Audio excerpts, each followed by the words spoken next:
there's no such thing as normal. Another thing someone once said to me is that families are mini cults. Now, what is a cult? In a cult, there's a lot of brainwashing, secrecy. You need to be loyal to the cult. They often discourage you from mixing with people outside the cult. They discourage you talking about the cult with other people who are not members of the cult. And there's a fair amount of rituals and norms within that cult. And that does describe family life to a T. There's all sorts of things that your family will do that they perceive as normal, that's different from others. And often there's a bit of an isolationist thing where families think we're better than the other families because we do this and they do that. And all this impacts us, but it can impact us in a negative way. It can cultivate a lot of guilt in confronting the realities of the situation. So often we need to take a step back from that, and we have to understand where we are now, what mindsets were useful that we absorbed in childhood, and what mindsets were put there as manipulative tools and maybe weren't that useful. And then we need to distill it all down and see how we can change. We also need to deal with perhaps analyzing the guilt we have over ways we reacted which wasn't appropriate. You know, you only live and learn in life. Life is a learning experience, and you learn something every day until you die, and you keep making mistakes.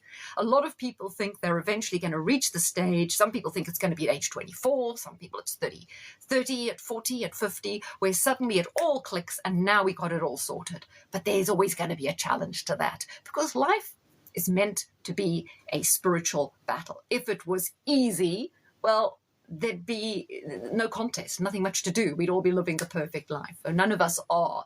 None of us are living the perfect life. We all are a work in progress, right? And we've got to keep thinking about what we're doing, why we're doing, who we are, and striving to develop our own attitudes that are independent to us.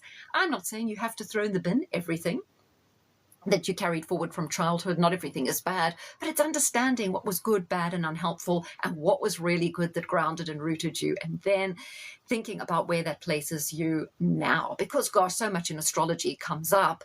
People in relationships have so much unconditional programming from their mothers or their primary caregivers that they carry forward into the relationship. And they do it automatically because they're not thinking. They are in a constant reactionship, right? So if you're in a relationship, it means you're conscious. It means you understand how relationships work, what you bring, what they bring, and you're mindful of the emotions you bring into that relationship and how you project.